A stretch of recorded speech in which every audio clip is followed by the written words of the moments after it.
7회 영어 트레이닝 머스터딘의 고혁준 선수입니다. 여러분들이 영어를 공부하는 목적은 여러 가지가 있겠죠. 아마 시험을 대비하는 경우가 가장 많을 것 같아요. 물론 실생활에 필요한 영어도 당연히 여러분들에게 필요한 부분이겠죠. 근데 영어 문제라는 것을 푸는 입장에서 한번 보도록 할게요. 뭐 수능, 토익, 토플, 그리고 편입 영어, 뭐, 뭐 여러 가지 있죠. 하여튼 이 영어 문제가 영어 능력 향상에 효과적인 도움을 주는 경우도 있지만 도움을 주지 않는 경우도 있어요. 그 어떤 기준치라고 할까요? 그 기준은 뭐냐? 문제를 내는 분의 성의와 질이 준비한 학습자들에게 영어 향상에 빠른 도움이 되기도 하고 방해가 될 수도 있습니다. 중요한 건 이 문제를 낸 사람이 정말 성의 있게 내야 되는 거예요. 일반적으로 성의 있는 문제가 많이 볼수록 빠른 효과를 영어의 향상을 얘기하는 거예요. 영어 향상에 빠른 효과를 볼 수 있습니다. 예를 들어서 한번 이런 거 한번 보도록 할게요. 지금 이 문제는 한양대학교 2022년 편입 영어입니다. 여러분 보시기에는 이 문제 어떻습니까?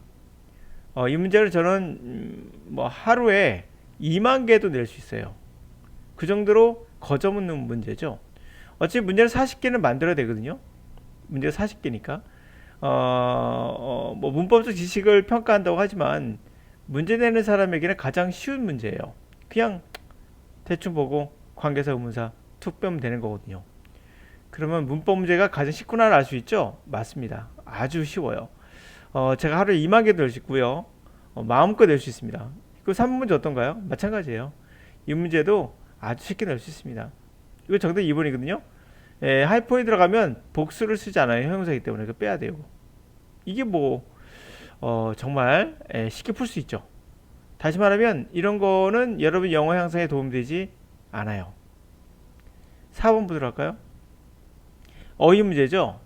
근데 어휘 문제는 거의 90%가 여러분의 인생에 영어 인생에 도움이 되지 않아요. 무슨 말이냐? 이거 좀 설명이 필요하겠죠. 무슨 말이냐 그게. 아니 어휘가 어떻게 중요하지 않을 수 있겠는가?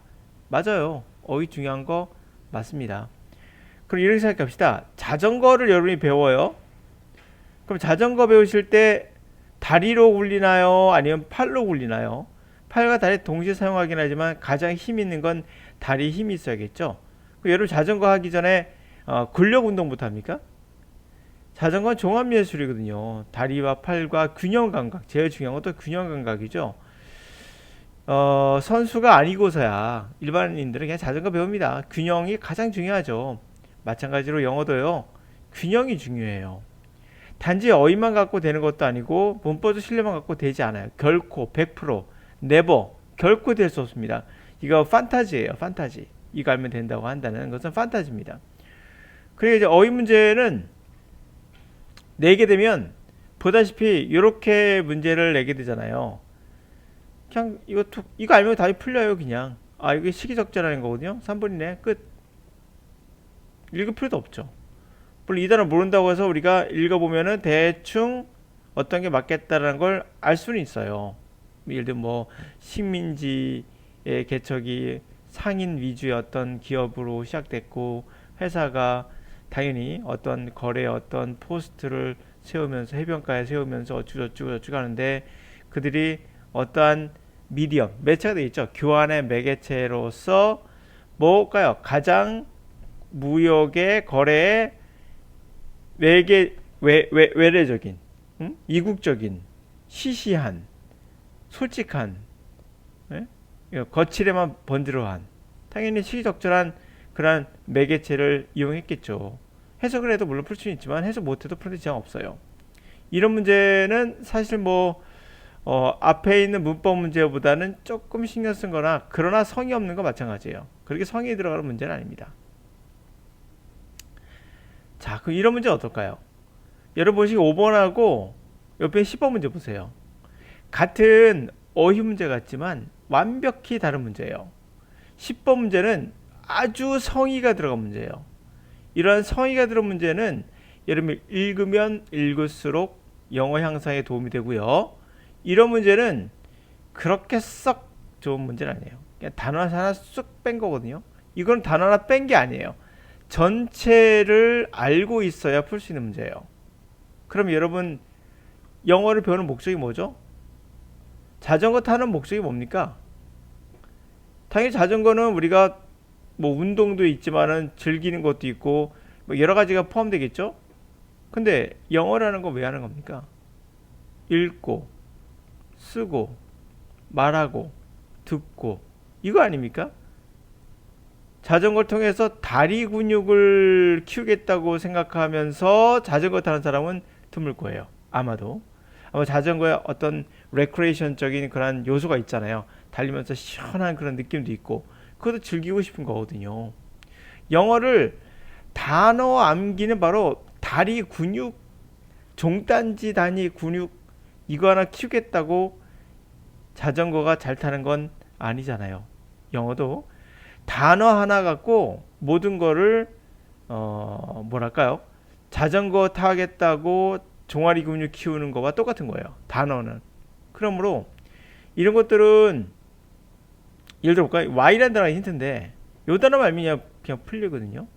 대부분의 비평가들의 반응은 그 책에 대한 반응은 뭐뭐 하였지만 매우 긍정적 반응은 이 사람에게서 나왔다라는 거예요.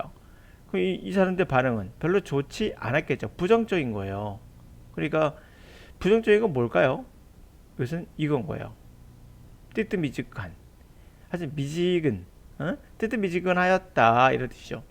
즉각적이거나 아주 칭찬하거나 열광적이거나 뭐 즉흥적이거나 자발적이거나 이런 거 아니죠. 당연히 부정적이면 예로 봐야겠죠. 그래서 이 문제는 제가 문제를 내고자 한다면 뭐 만 개도 낼 수 있어요. 성이 별로 없는 문제예요. 문제. 자, 10번은 달라요. 이 문제는 왜 긴지 아셔야 돼요. 이게 수능도 마찬가지인데 학생들이 뭐 여기는 읽지 않고 여기는 읽는데 여기는 읽지 않고 여기만 읽고 답을 고른다라는 영어 강의서 많잖아요. 앞에는 꼭 쓸데없는 것처럼 물론 우연히 그렇게 풀 수 있는 경우는 있어요. 그러나 5번 문제, 6번 문제와 완벽하게 왜 이렇게 쓸데없이 지문을 차지하면서까지 할까요? 이거 좋은 문제거든요. 이런 문제 자주 푸셔야 돼요. 이게 딱 수능 유형이죠. 이건 성의 없는 문제들이고요.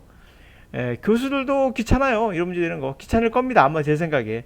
문제수도 맞춰야겠고 하니까. 이런 문제를 신경 써야 돼요. 다 읽어보고 꼼꼼히 생각해야 돼요. 그런데 이런 것들이 여러분들에게 도움이 됩니다. 왜 그럴까요? 요건 볼까요? 그녀의 우구심은 뭐뭐 하지 않았다. 그녀는 확신했다는 거고요. 그녀의 확신은 지식이 아니라 그 배울 수 있는 능력에 있다. 뭐 이런 거예요. 그러면 그녀의 우구심은 의심, 자신을 의심하는 거. 이거 될까? 없어야 되잖아요. 근데 이거 보면 답이 안 나와요. 그러면 전혀 안 나옵니다. 이 답은 어디서 나올까요? 바로 여기서 나와요. 앞부분에 이게 나오거든요. 그녀는 자신의 능력, 아이디어를 실체로 만드는 실현시키는 능력은 믿었으나 그녀는 현재의 이 툴에 대해서는 우구심으로 가득 차 있었다라는 내용. 여기에서 답이 나오거든요. 이게 여기까지 가요. 그 과정이 어떻게 해서 그녀가 디자인해 가지고 프로토타입을 가지고 이렇게 공장을 찾아가서 뭐 하고 로펌에 대한 그런 비용이 없으니까 패턴, 우리가 말하는 패턴 특허를 이제 내는데 로펌에 대한 게 없으니까 그녀가 책을 직접 읽었다는 얘기 나오고 막 그래요. 그 과정이 쭉 나오다가 갑자기 그녀의 의심은 줄지 않은 거잖아요. 그렇죠? 줄지 않았어요. 이 중에서 이건 싱글러면 하나의 또는 뭐 뛰어난, 습관적인, 우연한, 그렇죠? 극소의 뭘까요? 줄어드는 거 이거죠. 약화되는 거. 약화되지 않았어요. 그녀의 의심은 약화되지는 않았어요. 근데 그녀는 확실한 거죠. 할 수 있다고. 그게 여기서 나와요. 여기서. 이거는 독해력이에요. 그러면 이런 문제들이 성의가 있는 문제. 이런 문제들 당연히 성이 있는 문제.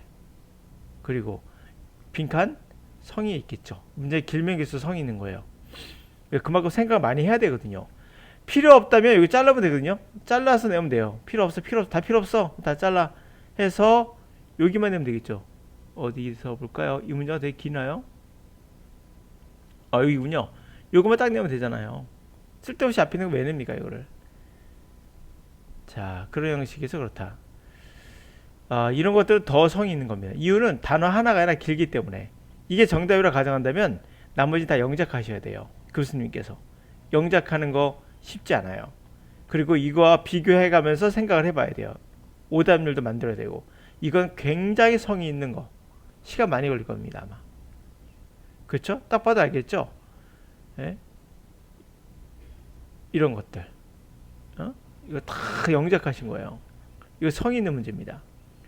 전체적으로 한양대 문제는 성의가 있어요. 다른 대학교보다도 성의가 있어 보입니다. 그러면 왜 성의 있는 문제가 좋은 거냐라고 말씀드린 대로 성의 없이 문제를 내면 학생들의 생각에는 이런 생각이 들거든요. 잘못된 메시지를 전달할 수 있어요. 문제가 무슨 메시지를 줄까요? 여러분들 만약 이런 문제를 많이 푼다 가정해 보세요. 이런 문제나 아니 이런 문제를. 그럼 여러분들 생각엔 아이고 이거 뭐 단어를 많이 외우겠구나 라고 귀결되고 되게요. 귀결되죠, 당연히. 근데 15문제 같은 문제는 아이고 이건 단어가 문제가 아니네 라는 생각이 들죠. 이 단어를 알았다 하더라도 시간 안에 해석이 안 되면 못 푸는 거고, 문맥을 놓치면 못 푸는 거거든요. 문맥이란 말이 나와요. 그러면 우리가 하나 알 수 있는 게 있어요. 문맥이 중요한 겁니까? 그렇죠. 영어의 핵심이죠. 문맥을 잡을 수 있다는 얘기는 글을 읽고 듣고 하는 거에 있어서 굉장히 주제를 잘 파악하고 그 의미를 잘 파악하고 있다는 거죠. 근데 단어는 단 하나의 구성 요소일 뿐이에요. 근데 또 재밌는 것도 뭐냐면, 그렇다면 우리가 알 수 있는 게 있어요. 수능 영어는 정말 성의 있는 영어예요. 성의 문제예요. 그 수능 영어를 제가 좋아하는 이유가 성의가 있어야 됩니다. 이유는 저런 문제가 단 하나도 없어요. 기문이 다 길어요. 길고 밑에 영자까지 엄청나게 해놓죠. 한글로 쓰든 영어로 쓰든 간에, 그렇죠? 짧은 이렇게 한줄 해가지고 단어 맞추는 문제 없거든요. 어휘 딱 해가지고 짧게 문장 내서 어휘 맞추는 문제 없거든요. 이런 문제는 제가 말씀드렸죠. 하루에도 10,000개를 낼 수 있다고요. 이런 문제는 그렇지 않아요. 생각하고 읽고 문제를 내야 되기 때문에 이런 문제가 여러분들에게 영어 발달에 도움이 돼요. 그래서 수능은 전부 다 이 문제를 내지 않는 거예요. 옛날에 이 문제 냈어요. 학력고사 시대에 기억날지 모르겠지만 학력고사를 보신 분들은 아실 거예요. 옛날에 학력고사 이랬어요. 이거 그렇게 성의 있는 문제 아니에요. 수능은 정말 성의 있는 문제예요. 그런 관점에서 편입영어는 학교마다 달라요. 편입영어에서 어휘 문제가 많다 생각하시면 일반적으로 에이 성의 없다 생각하시면 돼요. 왜? 뭐 문제를 너무 쉽게 낼 수 있으니까. 그렇게 생각하시면 돼요. 문법 문제도 마찬가지예요. 문제를 그냥 그렇게 성의가 들어간 문제는 아니에요. 그리고 또 공무원 영어는 반은 또 문법, 반은 저거잖아요. 이것도 그렇게 성의 있는 문제로 볼 수는 없어요. 그러나 뒤에 독해가 있잖아. 물론 편입도 마찬가지 뒤에 독해가 있죠. 이 독해는 많이 신경 쓰십니다. 그래서 문제 전체가 다 뭐 여러분들에게 성의 없다는 말할 수는 없죠. 뒤에는 장문 독해나 이 긴 문장들은 신경을 쓸 수밖에 없거든요. 좋은 문제입니다. 그래서 수능이 다 바꾼 거예요. 성의 있게. 맞습니다. 자, 그럼 우리가 영어를 알아보는 문제, 내가 어떤 문제를 접하고 있고, 이 문제가 나의 영어 실력에 도움이 되는 것인가, 아니면 영어 실력이 그렇게 썩 효과적이지 못한가를 구별하는 방법을 말씀드렸어요. 문장이 기냐, 짧냐로 생각하시면 거의 맞아요. 지문이 짧게 나가면 이거는 거의 성의 없게 낸 거고, 길게 나가면 대부분 성의 있게 낸 거라 판단하시면 맞습니다. 자, 우리가 어떤 거를 공부할 때 내 영어 향상에 도움이 되는가를 판단하는 기준은 바로 영어 문제가 여러분들에게 성의가 있는가, 성의 없는 문제인가를 보시면 그걸 공부하는 학생들에게 어떤 도움이 될지 우리는 생각해 볼 수 있어요. 영어 어휘만 갖고 내는 문제, 문법만 내는 문제는 여러분들 인생에 도움되지 않습니다. 여러분 인생이라는 건 짧게 보면 바로 시험도 있지만 멀리 보면 영어라는 어떠한 게 있거든요. 그러니까 영어라는 것은 뭐 나중에 또 말씀드리겠지만은 이거는 뭐랄까요? 우리가 알고 있는 그 학습과는 좀 달라요. 다를 수밖에 없죠. 언어라는 건 자연적으로 발생한 거기 때문에 고등학교 1학년에서 고3 정도의 외국인이 그러니까 원어민이 되겠죠. 미국인이 예를 들면 미국인이 우리나라의 영어 교수보다도 영어를 더 잘해요. 이유는 간단해요. 영어라는 건 지식의 세계만은 아니거든요. 이거는 정말 우리가 알 수 없는 자연적 현상이기 때문에 그래요. 아무리 우리가 여러분들이 교수가 영어를 한다 하더라도 그 사람이 외국에서 살지 않고 한국에서 한 10년, 20년 지나면 그 사람 회화하기 힘들어요. 간단해요. 그러나 외국에서 여러분들, 우리 한국 사람이잖아요, 여러분들은. 한국 사람이 여러분들이 한국에서 태어나서 그리고 한 고등학교 이후 지내고 대학교 지내고 나서 외국에 갔다가 10년 지나서 한국에 와도 한국말 할 줄 알아요. 이게 어떤 차이인지 아시겠습니까? 우리나라에서 학습을 받고 영어가 아닌 국어로 학습 받았겠죠? 그리고 나서 성인이 돼서 유학 가서 영어를 배워온 분보다 거기서 10년 배운 분보다 한국에서 10년 배운 그런 원어민이 훨씬 더 영어를 원천적으로 차이나게 잘해요. 그리고 10년 배웠다고 한국에 와서 영어 10년간 안 쓰면 다 까먹어요. 예. 그럼 무슨 차이인지 아시겠어요? 그게 엄청난 차이인 거예요. 그리고 우리가 영어를 어떻게 배웠는지를 어떻게 배워야겠구나를 알려주는 장면이죠. 암기로 할 수 있는 과목은 아니라는 거를 제가 말씀드리고 있는 거예요. 영어 교수가 고3 학생보다 어휘는 더 많이 알겠죠. 당연할 겁니다. 그러나 아니에요. 영어 사용, 구사력, 듣기, 기타 등등에서는 한참 떨어진다 봐도 좋아요. 그 정도로 영어는 신비한 자연의 세계죠.